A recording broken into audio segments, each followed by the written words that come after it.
Salut à tous. Alors, comme prévu, je reviens pour vous donner un peu plus d'informations sur ce livre, Une histoire de réévolution, que je viens de terminer d'écrire.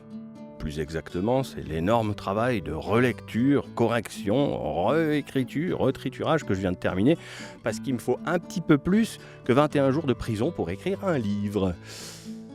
Donc la campagne de financement participatif est lancée, c'est sur la page Ulule, tous les liens sont évidemment dans la description, et je remercie ceux qui l'ont déjà fait, mais n'hésitez pas à aller commander votre prévente du livre, c'est ça qui va aider au financement de son édition.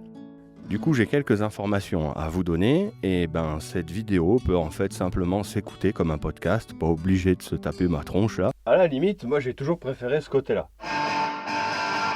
Donc ce livre, j'ai eu le déclic un dimanche matin, il y a 9 mois maintenant, au mois de mai, après avoir écouté la veille au soir des intellos parler de loin, de haut, des gilets jaunes et faire des analyses complètement pétées.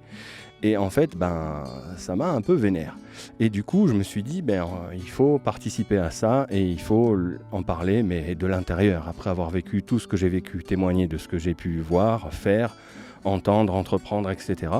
Et puis surtout, aujourd'hui, avec quelques années de recul, avec le regard critique et toutes les réflexions qui vont avec. Ça fait vraiment du bien d'avoir écrit ce livre. Alors, c'est un vrai livre, il y a du contenu, c'est pas juste « oui, veut pas aller à l'école ».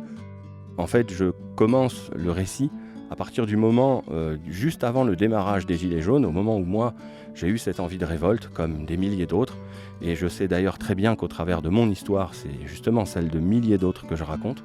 Ensuite, il y a une forme de journal de bord, évidemment, du Tour de France des Gilets jaunes, où je témoigne de tout ce que j'ai vu de plus beau, de plus constructif, et surtout tout ce qui est passé inaperçu dans la plupart des médias et ailleurs, en fait. Donc ça, je pense que c'est vraiment très important d'en témoigner et de le faire bien. Alors, ce qui fait à mon avis la particularité de mon livre, c'est qu'il est écrit avec de nombreux mots, mais pas dans n'importe quel ordre. Et ça change tout.